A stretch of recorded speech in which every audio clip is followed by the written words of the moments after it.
자, 오늘 시편 131편은 다윗의 시. 자, 앞에 다윗의 시라고 써놨어요. 이 설교의 황태자라고 하는 목사님, 이 스펄전 목사님이 있습니다. 스펄전 목사님은 이 131편을 가리켜서 가장 읽기 쉬운 시이면서 가장 배우기 어려운 시다, 이렇게 했어요. 가장 읽기 쉬운 시예요. 3절밖에 안 돼요. 시편에 3절밖에 안 되니까 너무 읽기 쉽고 내용도 어렵지 않아요. 근데 이 삶을 살기는 이 말씀대로 이 말씀을 배우기는 어려우시다, 이런 얘기가 있어요. 이게 3절이지만 깊은 진리를 담고 있다는 겁니다. 자, 1절을 먼저 보겠습니다. 여호와여, 내 마음이 교만하지 아니하고 내 눈이 오만하지 아니하오며 내가 큰 일과 감당하지 못할 놀라운 일을 하려고 힘쓰지 아니하나이다. 자, 자신의 마음이 교만하지 않고 눈이 오만하지 않다. 그러면 이 교만한 자, 오만한 자는 누구를 말하는 거죠? 그 뒤에 나와요. 내가 큰 일과 감당하지 못할 놀라운 일을 하려고 하는 사람들. 또 내가 그것을 힘쓰지 아니했다는 얘기예요. 사람들은 위대한 업적을 남기고 싶어 해요. 왜냐하면 많은 사람들에게 기억되고 싶은 존재가 되기를 원한다는 이 욕망이 우리에게는 성취의 욕구가 있어. 큰 일을 해보고 싶다는 거죠. 그죠? 이왕이면 좀 큰 일을, 나라를 위해서, 세계를 위해서 큰 일을 해보고 싶다. 자, 교만한 사람은 우리가 눈이 높다고 그래요. 높은 눈, 다른 사람을 아래로 쳐다보는 사람들. 항상 위를 쳐다보는 거죠. 자기보다 못한 사람을 쳐다보지 않는 사람. 이런 사람들의 특징이 뭐냐면 자신의 한계를 인정하지 않는다는 겁니다. 자신의 한계를 인정하지 않아요. 오만한 자는 항상 헛된 것을 추구한다. 어떤 것에도 만족하지 않는다. 내가 큰 일과 감당하지 못할 놀라운 일을 하려고. 여러분, 여기서 큰 일과 놀라운 일이 뭐냐 하면 이 큰 일과 놀라운 일은 하나님의 고유한 영역이에요. 하나님이, 큰 일은 하나님이 하시는 거예요. 놀라운 기이한 일들은 하나님이 하시는 거예요. 근데 그 하나님이 아니고 자기 인간이 스스로 큰 일을 꿈꾸는 거죠. 근데 뭐예요? 감당하지 못할 일이라는 거죠. 감당하지 못할 일. 자, 그게 뭔가 아세요, 여러분? 그게 헛된 욕망입니다. 자, 교만한 사람들은 성취 욕구가 강합니다. 무엇인가를 해내겠다라고 하는 강한 욕구가 있죠.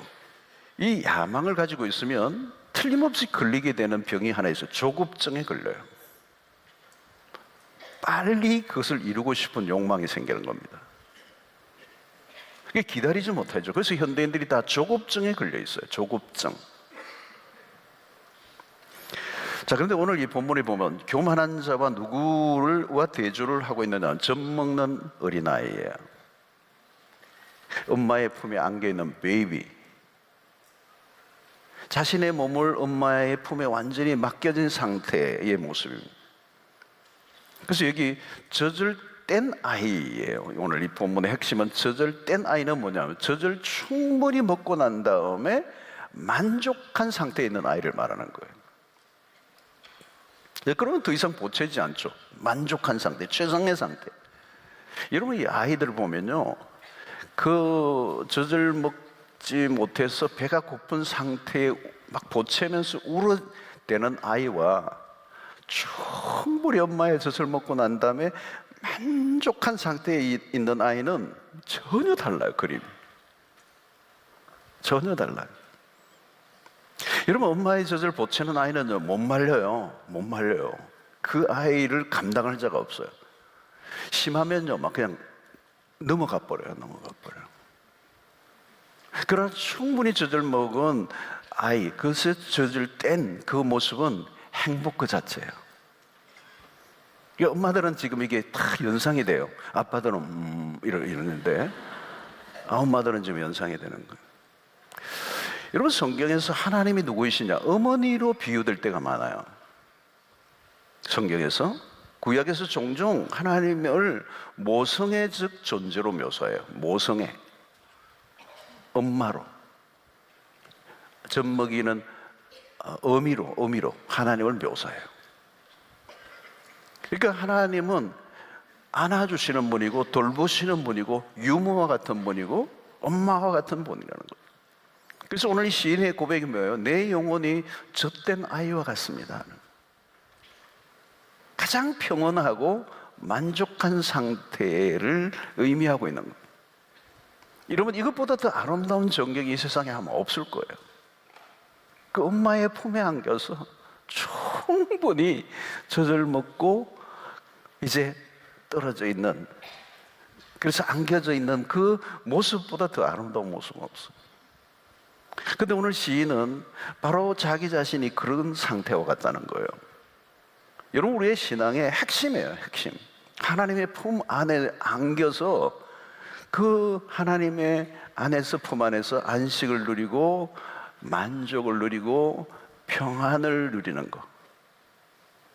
그 안에, 이 품 안에 안겨 있는 아이는 너무너무 고요한 거죠. 평안한 것입니다.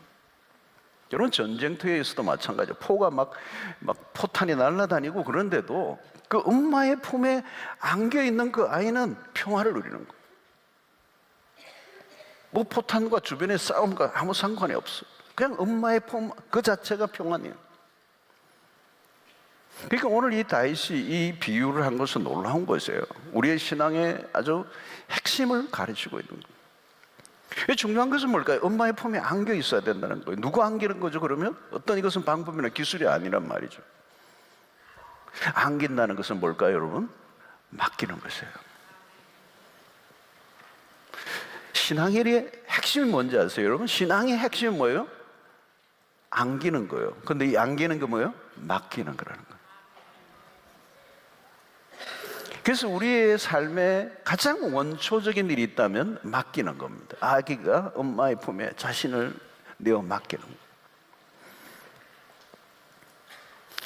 여러분, 우리의 신앙의 여정에 전체가 하나님에게 안기는 일입니다. 신앙은 주님 안에서 안기고 그 안에서 평안을 누리고 그 안에서 만족을 누리고 그 안에서 안식을 누리는 거예요. 문제는 어디로부터 오는 것입니까? 그 하나님의 품을 거부하는 것이죠. 내 힘으로 모든 것을 이룰 수 있다고 믿는 자만심. 여러분, 오늘 사람들을 보십시오. 야망이 많습니다. 끊임없이 추구합니다. 그러나 만족하지 못합니다. 쉬지를 못합니다. 빠른 성취를 원해요. 여러분, 한국인들의 병 중에 하나가 뭐예요? 빨리빨리잖아요, 여러분. 정신병과 연관이 있습니다, 여러분. 빨리빨리. 조급증은요, 정신병과 연결이 되어 있어요. 여러분, 리차드 포스터는 이 조급증이야말로 영성의 적이다, 이렇게 얘기했어요. 영성에 관련된 리차드 포스터가 그 얘기예요. 영성의 적이라는 거예요. 조급증이라는 거죠. 빠른 성취, 어떤 결과물을 빨리 내려고 하는, 성공하려고 하는 인간의 야망, 그게 막 몰아가는 거예요. 그러니까 어떻게 해요? 조급증이 일어나는 거예요. 그런 불안 정세가 따라오게 돼 있어요. 이 칼 융이라고 유명한 이 기독교 정신의학자였죠. 그는 이런 얘기예요. 서두르면 악마가 되는 게 아니라 서두르면 악마 자체라는 거예요. 자, 여러분, 시연을 통해서 우리가 누구인가를 확인하게 하는 거죠. 우리의 존재. 오늘 여기 시인은 오늘 다윗이에요. 다윗인데 자신을 뭐요? 아이로 비교하는 거예요. 젖을 먹는 아이로. 자, 그걸 뭘 얘기하는 거예요? 인간을 잘 묘사한 거예요. 철저히 의존적 존재라는 거예요. 자존적 존재가 아니라 의존적 존재라는 거예요. 자, 그런데 오늘 여기에서 어린아이는 또 어떤 존재죠? 성취와 상관없어요. 어린아이는 성취와 무슨 명함이 없어요, 어린아이. 명함 가지고 다니는 아이 봤어요? 아기 뭐 이런 23개월 뭐 이러면서 지금 수시 뭐 목표 뭐 이런 거 없어요, 여러분. 자랑할 거나 내세울 게 하나도 없어요. 아이들은 쫓기지 않아요. 아이는 쫓기지 않아요. 아기는 누구예요? 엄마의 절제적 돌봄이 필요한 거죠. 여러분, 스스로의 힘으로는 아무것도 할 수 없는 것입니다. 그래서 시인은 오늘 앞부분과 현격한 대비를 하는 거죠. 큰 일을 도모하려고 하는, 놀라운 일을 해내려고 하는 그 인간과 전혀 자신의 힘으로는 살아갈 수 없는 철저히 의존된 이 아이와 현격한 대조를 하고 있는 거죠. 그래서 우리가 누구예요? 의존적 존재라는 거, 스스로 충분하지 않다는 거. 인간은 인간이라는 존재를 정확하게 이해해야 된다는 거죠. 한계를 가지고 있는 존재라는 거예요. 여러분, 내가 무엇인가를 이뤘다고 생각하는 사람들은 자신만만함이 있어요. 그들 안에 뭐가 있죠? 여러분, 남의 도움 필요 없다는 거예요. 여러분, 인간의 자존심이 죄의 아주 속성이잖아요. 엄청나게 세요.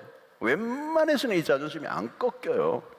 그리고 일평생 자기 자존심을 강화하기 위해서 살아가는 게 인간의 삶의 전부죠, 사실은. 여러분, 시인은 우리가 누구인가를 인식하게 합니다. 우리가 누구였냐는 거죠. 아기로 비유해요. 아이로.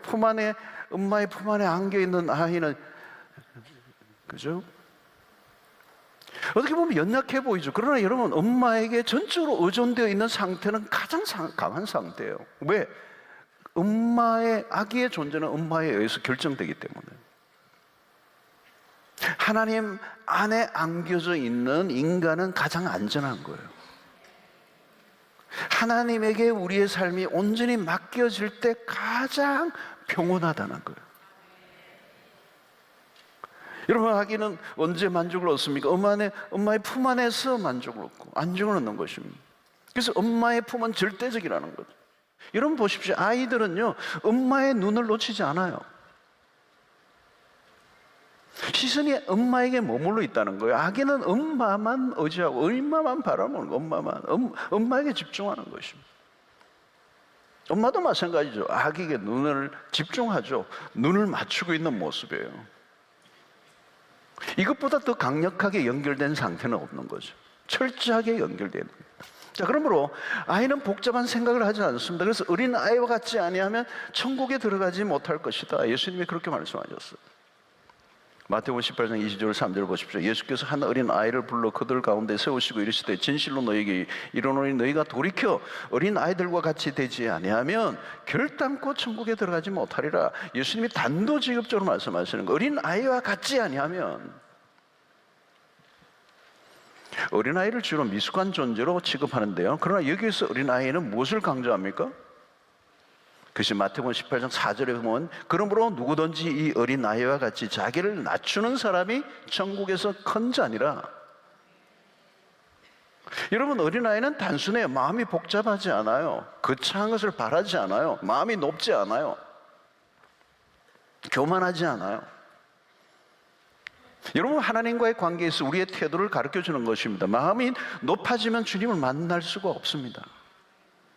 마음을 낮추어야 되는 거죠.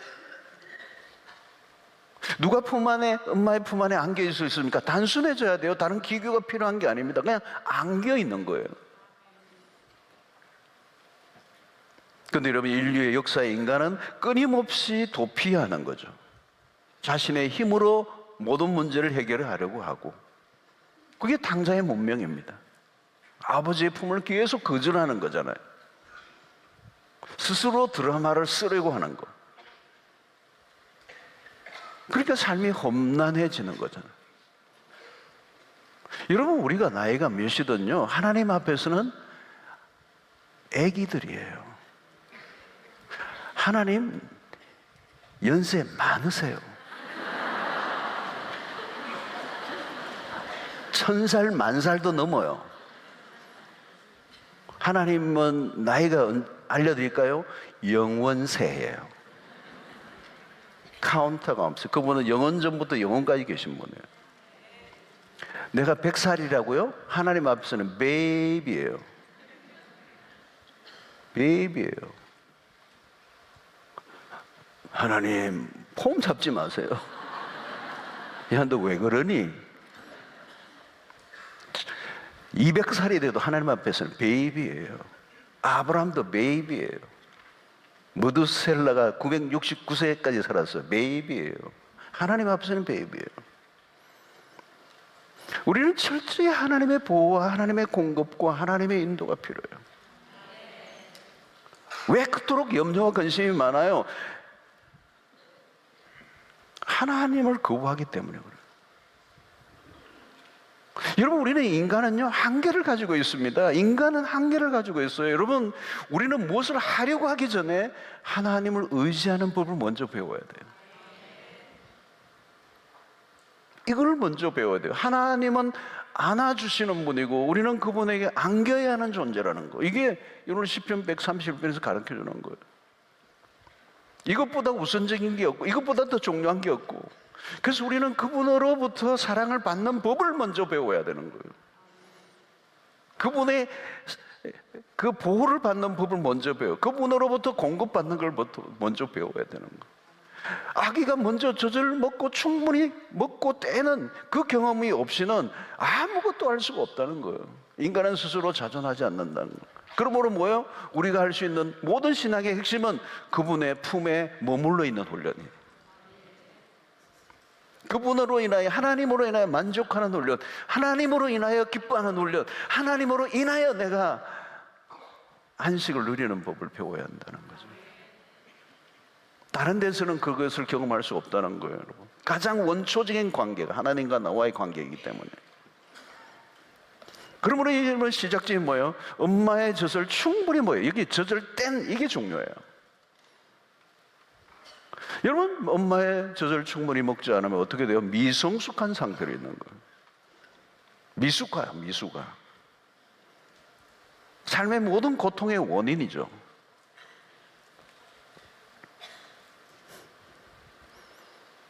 자, 그러므로 여러분, 우리가 엄마의 젖을 먹는 것보다 더 좋은 것은 없는데 우리는 먹어야 되고 충분히 먹어야 되고,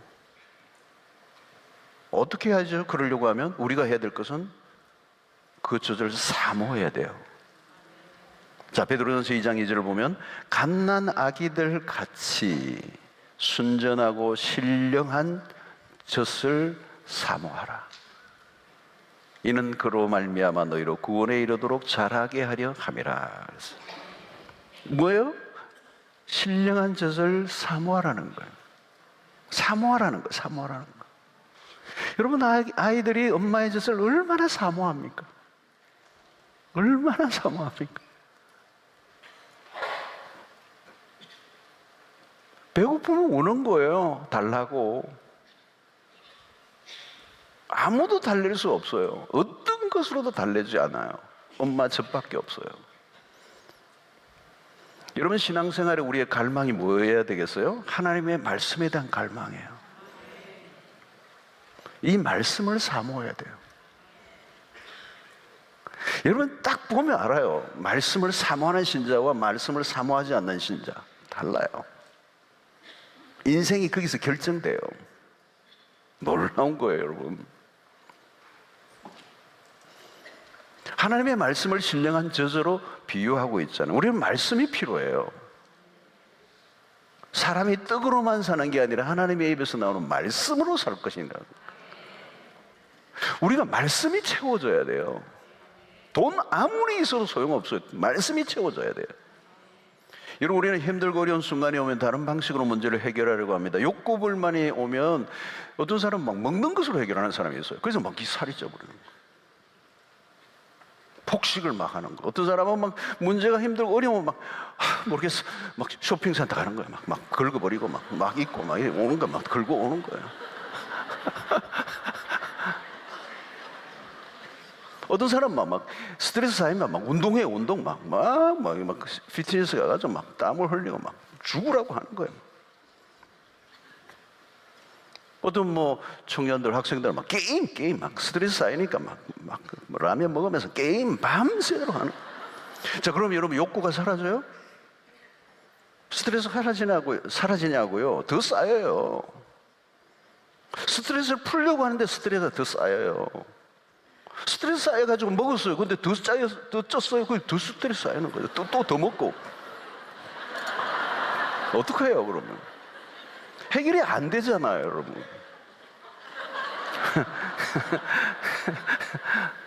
죄송해요. 제가 너무 리얼하게 해가지고. 여러분, 요즘 중독 현상이 많아지잖아요. 왜 중독 현상이 빠지죠? 중독이라는 게 뭐예요, 여러분? 재미가 있는 거예요. 뭐든지 그 중독에 빠진 건 재미가 있어요. 그 쾌락이 있어요. 재미없는데 중독에 빠져요, 여러분? 재미가 있으니까 빠지는 거예요. 하니까 재밌거든. 근데 그게 재미가 뭐예요? 쾌락이에요. 일시적인 말초적인 만족이에요. 만족을 주는 거거든요. 근데 뭐가 문제예요? 완전한 만족을 주지 못해요. 완전한 만족을 주면 돼요. 그걸로 하면 해결되니까. 그래서 완전한 만족을 안 줘요. 줄 듯 하는데 그게 부분적인 거거든요. 그러니까 완전한 만족을 보지 못하니까 계속 또 하는 거예요. 그 짧은 재미, 짧은 쾌락을 추구하다 보니까 중독에 빠져버리는 거예요. 그게 나에게 만족을 주는 게 아니라는 걸 알아요. 근데 그게 쫓겨가니까 중독에 빠질수록 노예가 되어버리는 거예요.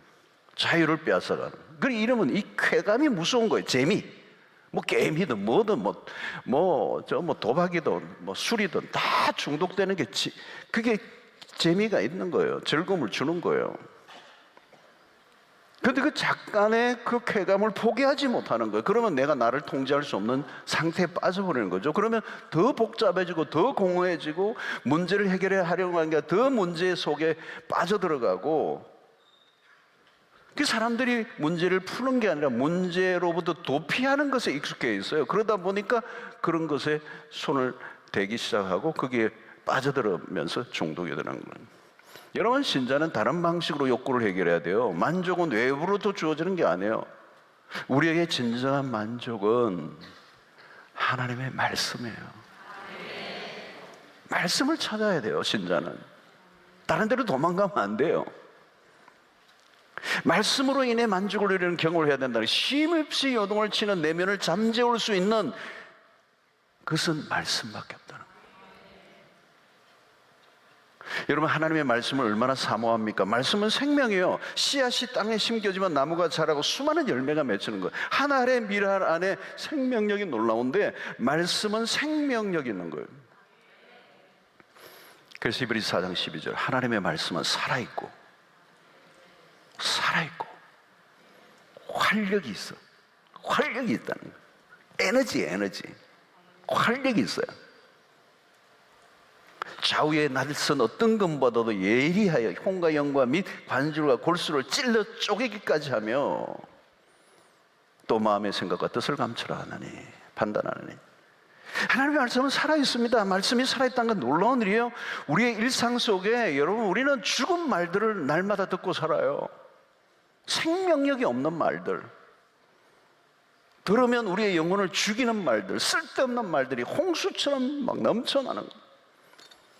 그래서 여러분, 어떤 사람들의 말을 들으면요, 감정의 소모가 막 어마어마해요. 화가 막 나는 거죠. 어떤 말은 막 두려움이 막 주어지는 거죠. 좌절하게 하고 실망하게 만들고, 그 죽는 말들이, 죽이는 말들이요, 파괴적인 말들. 그러나 여러분, 하나님의 말씀이 우리의 영혼에 들어오면 생명의 작동이 일어난다는 거예요. 저는 이걸 확실히 믿어요. 저는 말씀의 이 살아있는 능력. 여러분, 하나님이 우리를 어떻게 만나주시는 겁니까? 말씀을 통해서 만나주시는 겁니다. 말씀은 하나님의 살아있는 인격입니다. 우리가 하나님의 사랑을 어떻게 느낍니까? 하나님의 말씀을 통해서 느끼는 거예요. 살아있는 말씀이 우리의 영혼에 힘을 막 불어넣어주는 거죠. 말씀을 듣는 가운데 막 살아나는 겁니다. 여러분, 그 아이가, 그냥 울던 아이가 엄마의 저 꼭지에서 따르면서 막 꽉 먹다 보면 그 아이의 영혼이 막 그냥 살아난 거예요. 나중에 만약 애가 막 춤을 추는 거예요. 영혼의 말씀이 우리의 힘을 얻게 하는 거예요. 고통스러운 현실을 이겨내는 능력이 말씀 안에 있는 거예요. 우리의 삶의 내면에 막 염려, 근심, 막 그냥 복잡하게 있었던 내 영혼의 질서를 만약 말씀이 그냥 질서를 찾게 하고 안정감이 찾아오게, 불안이 사라지고 염려가 사라지고 결국은 고요한 그 어린아이가 젖을 먹고 젖을 뗀 상태의 그 고요한 상태로 빠져들어가는 거예요. 이 은혜가 있게 되기를 축원합니다. 말씀이 우리 영혼에 깊이 스며들면서 많은 일들이 일어나요. 영혼의 힘이 일어난다는 거죠. 영혼이 견고해진다는 거예요. 말씀이 우리 안에 스며들면 우리의 존재의 변화가 일어나고, 그 말씀은 존재의 깊은 곳을 관통하면서 신비로운 일이 일어나는 것입니다. 말씀이 살아있어요, 여러분. 말씀을 듣기 전과 이유는 전혀 다른 거예요, 여러분. 전에 어떤 분 진짜 간증이 있었잖아요. 정신병에 입원해 있어요. 정신병을 입원했는데 정신병의 방에 넣어놨는데 침대가 있는데도 침대 안에 위에 안 올라가고 막 침대 밑으로 들어가. 사람만 오면 막 침대 밑으로 들어가고. 그래도 어떤 분이 봉사를 하는데 그냥 찾아가서 매일 성경을 읽어주는 거예요. 1시간씩 읽어주고 오는 거예요. 봉사는 딴 게 아니에요. 그냥 성경만 읽어주고 오는 거예요. 뭐 할 일도 없어요. 뭐 정신병이 너무 심해가지고. 그 사람만 가면 막 두려워가지고 그냥 침대 밑에 숨는데, 계속 거기에 가서 성경을 읽는데 어느 날부터 침대에서 밑에서 나오기 시작하는 거예요. 조금씩 나오기 시작하는 거예요. 성경을 읽는데 그 성경이 그 영혼 속에 스며들어가기 시작하는 거예요.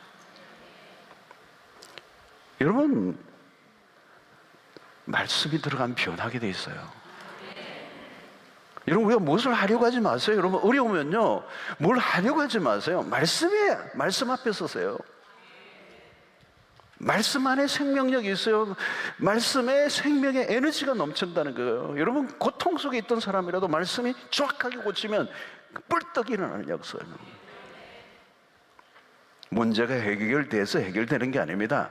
말씀이 우리의 귀에 들려지고 주님의 말씀이 인격으로 살아있는 말씀으로 내 영혼에 꽂히게 되면 그 말씀이 능력이 되어서 내 삶의 내면에 용기와 소망과 위로와 평안과 안식과 만족을 얻게 되는 거예요.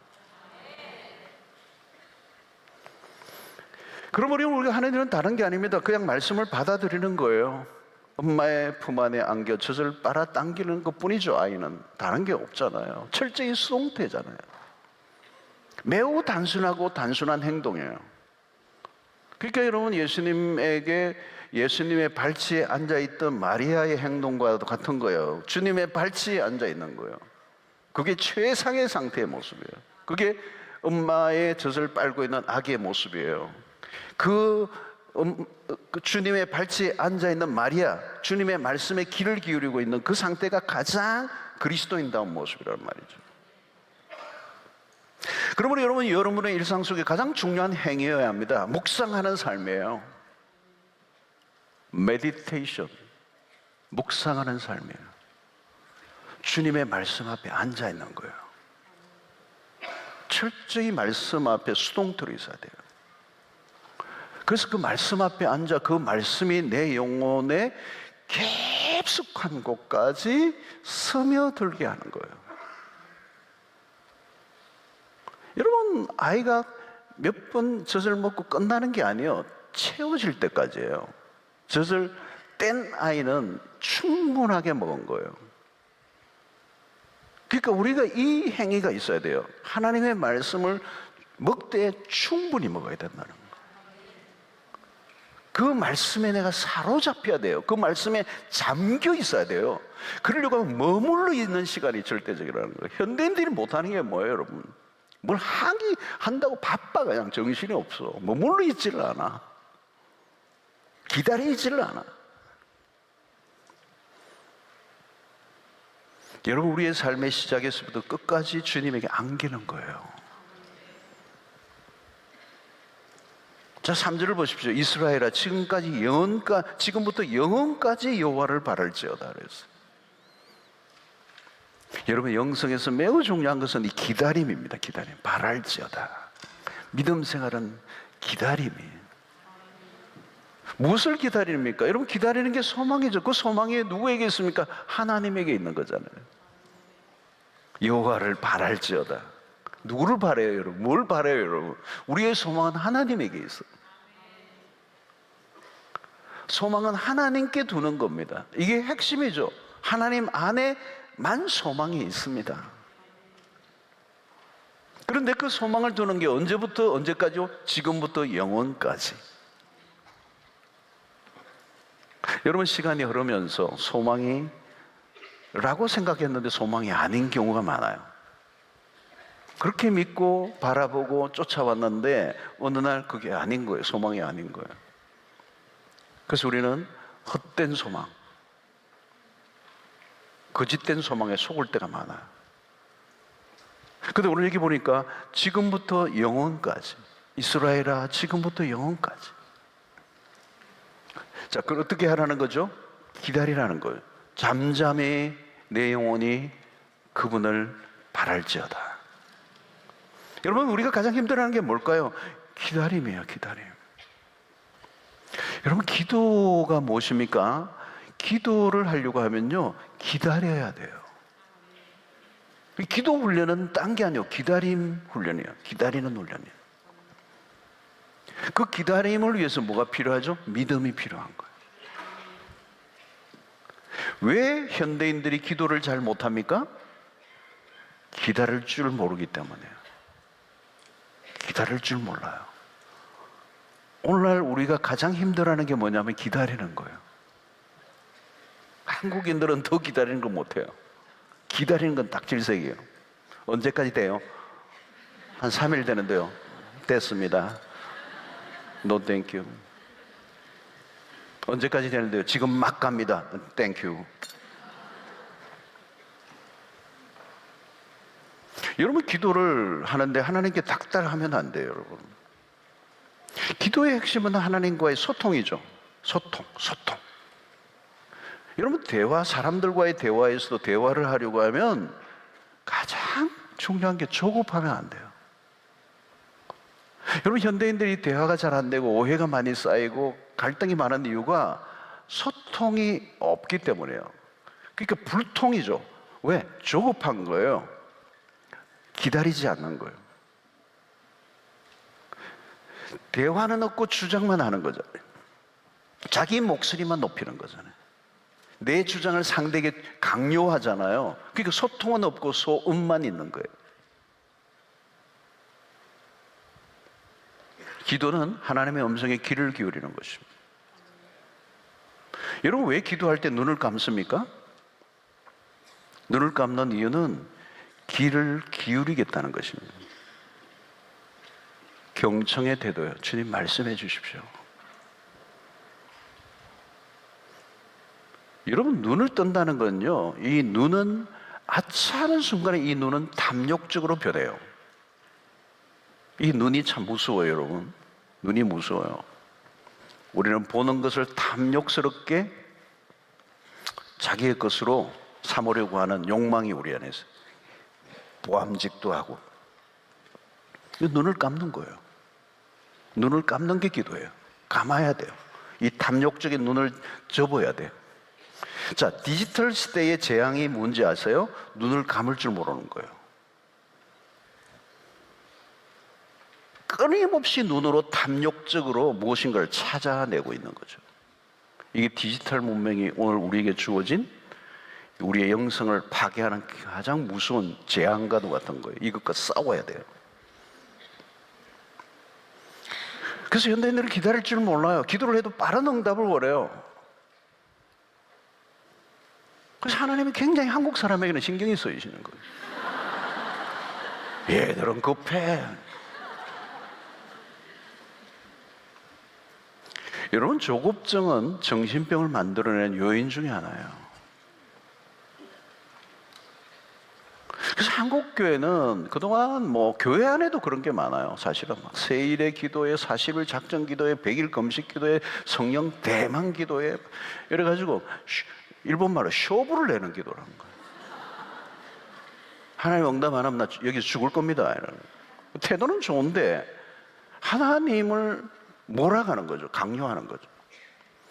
우리 편에서 시간을 정해놓고 하나님에게 그냥 강요하는 분위기예요. 여러분, 여기에서는 우리의 기도를 배울 수가 없어요. 여기서 우리는 관조적 기도라고 그래요. 관조적 기도. 잠잠히 그분의 임재 앞에 기다리고 있는 것. 무엇인가 큰 일을 이루려고 하면 그럴 수 없겠죠. 무엇인가 큰 일을 이루어내려고 하는 거죠. 우리 한국 교회 안에도 들어오고 한국 사회 안에도 있어요. 한국 사회와 한국 교회는 너무 닮아 있어요.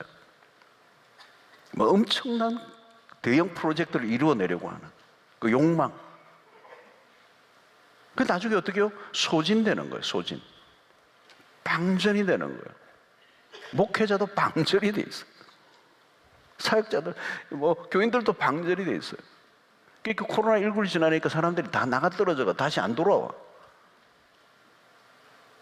방전이 된 거예요. 왜? 삶이 파괴적이니까. 지쳐 있는 거죠.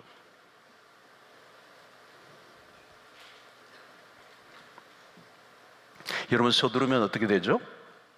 파괴적이 돼요.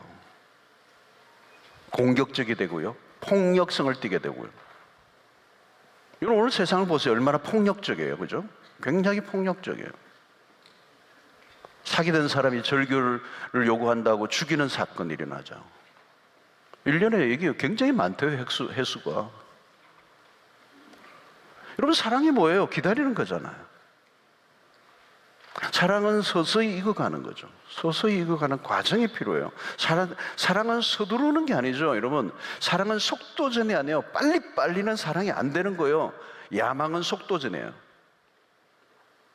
빨리 끝장을 내려고 하는 거죠. 그건 사랑이 아니고 폭력이잖아요. 여러분, 아기가 엄마의 젖을 충분히 먹어야 물러납니다. 잠잠히 머물러 있는 거. 여러분, 전능하신 하나님은 소진되는 분이 아닙니다. 그분은 영원토록 충분하신 분입니다.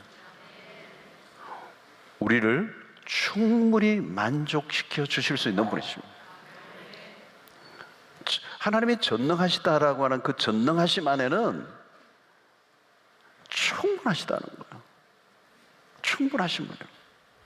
그래서 오늘 2절을 다시 한번 읽습니다. 실로 내가 내 영혼으로 고요하고 평안하게 하기를 젖된 아이가 그의 어머니 품에 있음 같게 하였나니 내 영혼이 젖된 아이와 같도다. 저는 여러분들에게 이런 고백이 있게 되기를 축원합니다. 하나님의 품 안에서 우리는 가장 먼저 만족과 평안과 안식을 누려야 돼요. 하나님의 품 안에서만 이게 가능하다는 것입니다. 다른 데서는 이렇게 주어질 수 있는 곳이 어느요? 안겨있는 모습은, 어떻게 보면 아기가 엄마의 품에 안겨있는 모습은 아무것도 안 하는 것처럼 보일 수 있을지 모르죠. 그러나 이 순간보다 더 중요한 순간은 없습니다. 여러분, 어머니의 품 안에서 내 영혼이 젖된 아이와 같은 삶을 경험해 보신 적이 있습니다. 잠잠히 말씀 앞에서 시간을 다 잊어버리고 있어 본 적이 있습니다. 묵상의 자리. 그 기도의 자리에서 깊은 평온을 맛본 적이 있습니다. 여러분, 딴 게 아니에요, 여러분. 기도하는 자리, 말씀을 듣는 그 묵상하는 그 자리에서 평온을 누릴 수 있어야 돼요. 거기서 만족을 누려야 돼요. 포만감. 어떤 것으로도 내가 부족하지 않는, 어떤 것으로도 내가 모자라지 않는 꽉 채워진 상태. 완전한 만족의 상태. 사랑하는 성도 여러분, 그러기 위해서 우리가 해야 되는 것은 뭘까요? 그분에게 우리 자신을 완전히 내어 맡기는 것입니다. 더 이상 욕구, 불만에 사로잡히지 않는 거죠. 우리의 삶의 모든 에너지가 그분으로부터, 그분의 말씀으로부터 오기 때문에 우리가 할 일은 그분의 품 안에 머물러 있는 것입니다. 여러분, 이 광야 같은 세상을 우리가 살고 있습니다. 오늘날 얼마나 많은 일들이 일어납니까? 정신없죠. 이 세상이 전쟁터 같아요. 어떻게 보면 전쟁터 같은 세상을 살고 있어. 막 그냥 포탄이 날아오고 그냥 적지에서 그냥 아슬아슬한 게임을 하는 것과 같은 그런 삶을 오늘 우리가 살아가고 있습니다. 그러나 여러분, 염려하지 마십시오. 우리에게 피할 곳은 하나님의 품이 있기 때문에. 우리의 인생의 시작도 여러분, 그분에게 안기는 것으로부터 출발해야 돼요. 안길 줄 아는 거예요. 내 힘으로, 내 방식으로, 내 능력으로, 내 재주로, 내 가지고 있는 어떤 것들로 내가 살아내려고 하는 것이 아니라 그분에게 우리의 삶의 모든 것을 내어 맡기는 훈련이에요. 그것이 말씀과 기도의 자리예요. 그것으로부터 우리의 인생이 출발되는 것입니다. 그것으로 충분한 것입니다. 여러분, 우리 인생은 출발은 그 아버지의 품에 안기는 것으로부터 출발해서 우리 인생의 마지막도 뭔지 아세요, 여러분? 우리의 인생의 마지막도 그분의 품 안에 우리의 삶을 맡기는 것이에요. 여러분, 예수님도 스데반도 기도할 때 뭐라고 하죠? 내 영혼을 아버지께 맡기나이다. 여러분, 우리는 죽는 순간에도 내 삶 전체를 맡겨드릴 분이 계세요. 여러분, 불신자들은 결코 그럴 수 없어요. 죽음의 순간이 자체가 두려울 뿐만 아니라 그 죽음 이후에 주어질 그들에 대한 두려움이 그들을 사로잡고 있어요. 그러나 우리는 우리의 삶을 그분의 품에 안기는 것이죠. 그러므로 여러분, 우리의 삶은 안김으로부터 시작해서 안김으로 끝나는 것이 우리의 삶입니다. 우리가 마지막 날 주님이 부르시는 날도 우리도 그분의 품에 안길 때 우리는 평안을 얻습니다. 두려워하지 않습니다. 그분의 안김으로 우리의 삶은 충분하다고 고백할 수 있는 것이죠. 사랑하는 성도 여러분, 오늘 우리의 삶의 처음도 끝도 우리의 삶의 모든 과정도 우리 주님에게 안기는 것이라는 사실을 기억하시고, 오늘도 여러분이 교회 공동체 안에 오셨지만 이 기도의 자리, 예배의 자리, 이 찬양하고 하나님의 그 품 안에 우리가 지금 머물러 있는 것이죠. 이 시간이 우리 안에 뭐가 주어져요? 나는 하나님으로 인하여 만족합니다. 나는 하나님으로 인해 평안합니다. 나는 하나님 안에서 안전합니다. 나는 하나님의 품 안에서 안식을 누립니다. 이 고백이 여러분들에게 계속 터져 나와야 되는 거예요. 오늘도 여러분들이 기도하는 가운데 여러분들 자신을 온전히 하나님 앞에 내어 맡기시고 그분의 품 안에 안기시는 은혜가 있게 되기를 바랍니다. 하나님 우리를 충분히 안아주십니다. 거절하지 않으십니다. 그분의 품 안에 있기만 한다면 우리는 두려워할 것이 없습니다.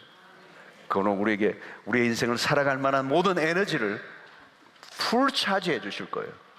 오늘도 이 금요 철야에 여러분들 기도하러 오시고 이 말씀 가운데 기도하는 가운데 여러분들 풀 차지를 하고 가셔야 돼요. 여러분, 이 핸드폰 차지할 때 한 20% 차지하고 가면 불안하죠. 어디 가서 끝날까 봐 겁이 나잖아요, 그죠? 100%탁 차지하고 가면, 그죠? 든든하죠? 여러분, 우리는 끊임없이 그분으로 인하여 채워져야 될 존재라는 거예요. 오늘 또 여러분, 이 금요 철야가 우리에게 풀 차지를 하는, 우리의 생기를 일으키고 우리의 삶의 의욕을 일으키고 소망을 일으키고 격려를 하고 우리 안에 새로운 생동감이 넘치게 하는, 그래서 여러분, 이 철야를 한 분과 하지 않은 분이 완전히 달라야 돼요. 여러분, 오늘 이 밤에 여러분들이 풀 차지하고 집으로 돌아가셔서 누워 계신 누가 있으면 풀 차지를 또 그 사람에게 해줄 수 있어야 돼요. 막 일어나고 나를 만나면 그냥 생기가 돋게 하고, 나 갔다 왔더니 힘들다, 뭐라면 끓여달라 이러지 마시고 충만하게 오늘도 여러분들이 말씀을 먹는 가운데 하나님께서 여러분들 가운데 힘을 주신 줄로 믿습니다. 기도하는 가운데 하나님께서 우리에게 그런 충만한 생명력을 주시는 줄로 믿습니다. 그 안에서 평강을 누리셔야 돼요. 평온함. 여러분, 이 베이비를 보세요. 그 엄마의 품 안에 있는 평온함, 그게 우리가 누려야 될 게요. 여러분, 염려가 떠나가고 근심이 떠나가고 불안이 떠나가고 두려움이 사라지고 그분 안에서 평온함을 누려야 돼요. 안식을 누려야 된다는 거. 여러분, 이 세상에는 불가능해요. 하나님의 품 안에서만 주어지는 거. 이 은혜를 누리시게 되기를 주의 이름으로 축원합니다.